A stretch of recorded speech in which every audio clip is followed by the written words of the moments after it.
কি হবে বেঁচে থেকে, কি হবে বেঁচে থেকে অযথা বিদ্যা শিখে যদি না গড়তে পারো শোষণবিহীন সমাজটাকে। কি হবে বেঁচে থেকে, কি হবে বেঁচে থেকে অযথা বিদ্যা শিখে যদি না গড়তে পারো শোষণবিহীন সমাজটাকে। কি হবে বেঁচে থেকে, কি হবে ছাত্র সেজে চুমুখে সনদখানা যদি হয় বিদ্যালয়টা পতিতাদের আড্ডাখানা। ঠিক কিনা? কি হবে ছাত্র সেজে চুমুখে সনদখানা যদি হয় বিদ্যালয়টা পতিতাদের আড্ডাখানা। এর চেয়ে মরা ভালো যে ছেড়েই যাওয়া ভালো, এর চেয়ে মরাই ভালো যে ছেড়েই যাওয়াই ভালো। কি হবে ধোঁকা দিয়ে আল্লাহকে, কি হবে বেঁচে থেকে অযথা বিদ্যা শিখে যদি না গড়তে পারো শোষণবিহীন সমাজটাকে। কি হবে বেঁচে থেকে, কি হবে নেতা হয়ে জনগণের ঘাড় ফুলিয়ে রাজপথ গরম দেখে যদি থাকো ঘরে শুয়ে। ঠিক কিনা? কি হবে নেতা হয়ে জনগণের ঘাড় ফুলিয়ে রাজপথ গরম দেখে যদি থাকো ঘরে শুয়ে। এর চেয়ে সেজে গুজে ভিলেনের সঠিক পুজে, এর চেয়ে সেজে গুজে ভিলেনের সঠিক পুজে দিয়ে দাও অভিনয়ের জীবনটাকে। কি হবে বেঁচে থেকে অযথা বিদ্যা শিখে যদি না গড়তে পারো শোষণবিহীন সমাজটাকে। কি হবে বেঁচে থেকে, কি হবে আলেম হয়ে ইমাম সেজে সমাজেতে পারো যদি সত্য কথা উচ্চ স্বরে না বলিতে। কি হবে আলেম হয়ে ইমাম সেজে সমাজেতে পারো যদি সত্য কথা উচ্চ স্বরে না বলিতে। চাকরির ভয় করো যদি ছেড়ে দাও ওই না গদি, চাকরির ভয় করো যদি ছেড়ে দাও ওই না গদি। কি হবে ধোঁকা দিয়ে ইমানটাকে, কি হবে বেঁচে থেকে অযথা বিদ্যা শিখে যদি না গড়তে পারো শোষণবিহীন সমাজটাকে। কি হবে বেঁচে থেকে, লাভ আছে কোনো বেঁচে থেকে? যেই জীবন আমাকে বেঁচে থাকার পরে যদি যেই জীবন দুনিয়ার মধ্যে বেঁচে থাকার পরেও আমাকে জাহান্নামে যেতে হয়, যেই জীবনে বেঁচে থাকার পরেও আমার দ্বারা দেশ এবং দশের ক্ষতি ছাড়া কোনো উপকার হয় না, ওই জীবনের চাইতে মৃত্যু বরণ করাটা সবচাইতে ভালো কাজ। ঠিক কিনা? ওই মক্কার যুবকেরা এবার শপথ করলো, এক বিন্দু রক্ত থাকা সত্ত্বেও এই সমাজের মধ্যে একটা কোন ব্যক্তি কোন মানুষের উপর জুলুম করবে আমরা সহ্য করব না।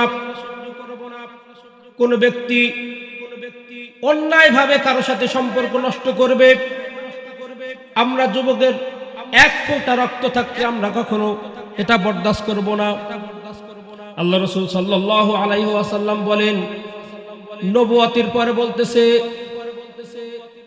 যে যখন এই হিলফুল ফুজুল সংগঠিত হয় তখন সম্ভবত রাসূলের বয়স ছিল মাত্র 20 বছর, যুবক মানুষ। আল্লাহ রাসূল সাল্লাল্লাহু আলাইহি ওয়াসাল্লাম বলেন, এখনো যদি ওরকম একটা সংগঠন হতো আমি আল্লাহ রাসূল নিজে ওই সংগঠনে যোগদান করতাম। আমার ভাই, আল্লাহ পাক রব্বুল আলামিন ইনসাফের কথা বলেছেন। ইনসাফ এমন একটা জিনিস যেই সমাজের মধ্যে থেকে ইনসাফ উঠে যাবে ওই সমাজের মানুষ ইচ্ছা না করলেও বিপদের মধ্যে পড়ে যাবে। দেখেন আমাদের এই বাংলাদেশ, হিন্দু মুসলমান বৌদ্ধ খ্রিস্টান যুদ্ধের সময় সবাই মিলে কিন্তু লড়াই করছে না? ইনসাফ জিনিসটা কি দেখেন, ইনসাফ এমন, এই ঘটনা থেকে এটা প্রমাণ করে ইনসাফ এটা পাওয়ার যোগ্যতা প্রত্যেকটা মানুষের। তাই হিন্দু ইসলাম কখনো হিন্দু, কখনো বৌদ্ধ, কখনো খ্রিস্টান, কোন ধর্ম, শুধু ইসলাম নয়, কোন ধর্মকে অবজ্ঞা করতে পারে না যারা প্রকৃত ধর্ম বুঝে এবং মানে। যারা ধর্ম মানে এবং বুঝে, কোন ধর্ম কোনকে ছোট করে দেখার কোনো সুযোগ নাই।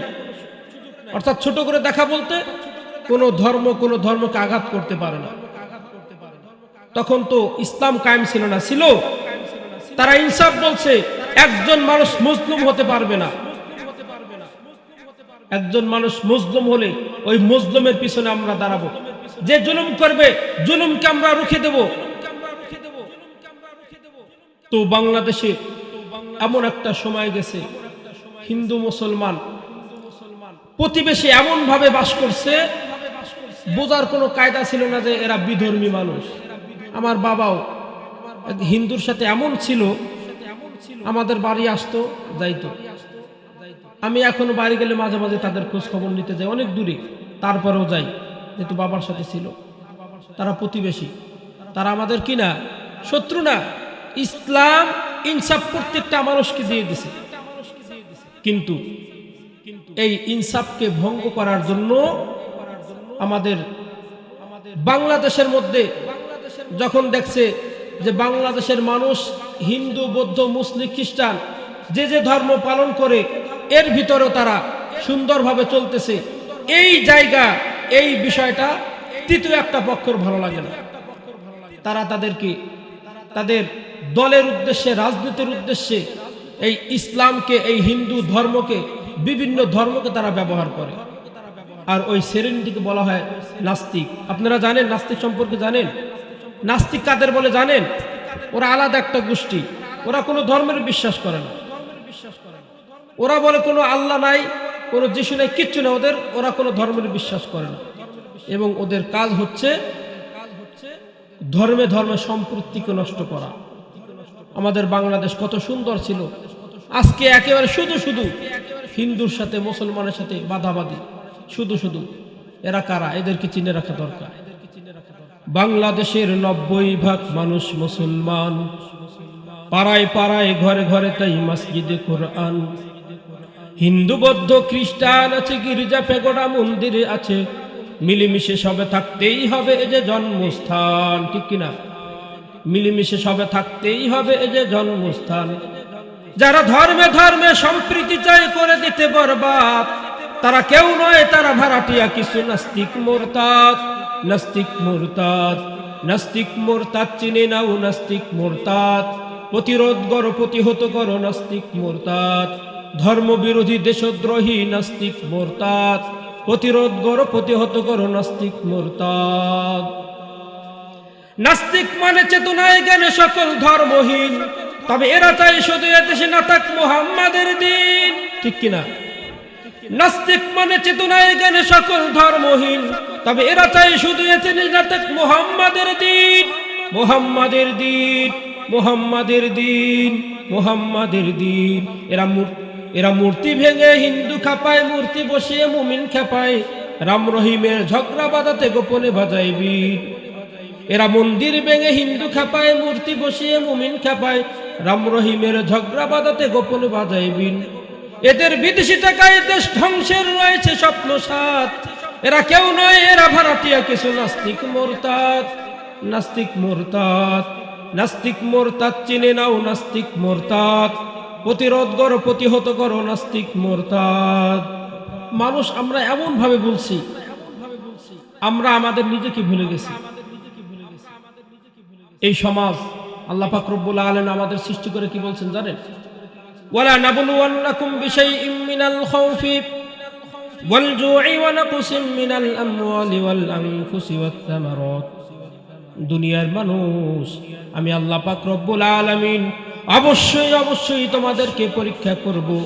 পরীক্ষার ধরন হবে বিভিন্ন মানুষকে বিভিন্ন রকম দিয়ে, কাউকে ক্ষমতা দিয়ে, কার ক্ষমতা নিয়ে, কোন ব্যক্তিকে টাকা দিয়ে, কোন ব্যক্তিকে টাকা করাই নিয়ে, কোন ব্যক্তিকে অধিক সন্তান দিয়ে, আবার কোন ব্যক্তিকে একেবারে নিঃসন্তান করে। আমি আল্লাহ পাক রব্বুল আলামিন তোমাদেরকে পরীক্ষা নিব। সুতরাং ও মুসলমান, ও দুনিয়ার মানুষ, একটু সাবধান হয়ে যাও। আল্লাহ পাক রব্বুল আলামিন বলেন, ফাআম্মাল ইনসানু ইযা মাবতালাহু রাব্বুহু ফাআকরামাহু ওয়া না'আমাহু ফায়াকুলু রাব্বি আকরামান। এই পরীক্ষা করার জন্য আল্লাহ পাক রব্বুল আলামিন বলেন, আমি যখন পরীক্ষা করার জন্য, ফাআম্মাল ইনসানু ইযা মাবতালাহু ফাকদারা আলাইহি রিজকাহু, যখন পরীক্ষা করার জন্য আমি কোন বান্দাকে, ফাআম্মাল ইনসানু ইযা মাবতালাহু রাব্বুহু ফাআকরামাহু, তার সম্মানকে আমি বৃদ্ধি করে দেই, তার পরীক্ষা করার জন্য তার নিয়ামতকে আমি বৃদ্ধি করে দেই। ওই মানুষ এইটাকে পরীক্ষা মনে না করে ফায়াকুলু রাব্বি আকরামান, দুনিয়ার মানুষদেরকে বলে বেড়ায়, আল্লাহ আমাকে সম্মানিত করছে, যদি আমাকে সম্মান না করত তাহলে এত টাকার মালিক আমি হইতাম কিনা। দেখা যায় সমাজের মধ্যে ওপেনে সুদ খায়, দেখা যায় সমাজের মধ্যে এমন অন্যায়ের কাজের মধ্যে জড়িত, তারপরও লোকটা যেহেতু টাকার মালিক, তার এই ধারণা এত টাকা আল্লাহ আমাকে দিছে, অবশ্যই আল্লাহ আমাকে ভালোবাসে, তাই না? আল্লাহ ভালো না বাসলে কি এই ক্ষমতা আমার দিত? যেন আল্লাহ কোরআনের আয়াত আছে, আল্লাহুম্মা মালিকাল মুলকি তুতিল মুলকা মান তাশা, আল্লাহ তারা যার ইচ্ছা তারে দেয়। সুতরাং এই ক্ষমতা যে আল্লাহ দিছে, অবশ্যই আল্লাহ ভালোবাসে। অথচ আমার আল্লাহ পাক রব্বুল আলামিন বলেন, ইদা মাবতালাহু, আমি যখন চাই কোনো বান্দাকে পরীক্ষা করার জন্য, আমি তার নিয়ামতকে বৃদ্ধি করে দেই। এই টাকা পয়সা যদি আল্লাহ তাআলা সন্তুষ্ট মাধ্যম হতো, এই জন্য আল্লাহ তাআলা পবিত্র কোরআনের মধ্যে কারণের ঘটনা বর্ণনা করছেন। কারণকে চিনেন নাকি? আল্লাহ রাব্বুল আলামিন এত সম্পদ কারণকে দিয়েছিল, কোরআনের মধ্যে বলা হয় একদল যুবক ওই কারণের সম্পদ বহন করার যে চাবি আছে, ওই চাবি বহন করাও একদল যুবকের কষ্ট হয়ে যেত, এত সম্পদ দিছে। কারণ এমন একজন ব্যক্তি ছিল, ওই জামানার তাওরাতের হাফেজ ছিল।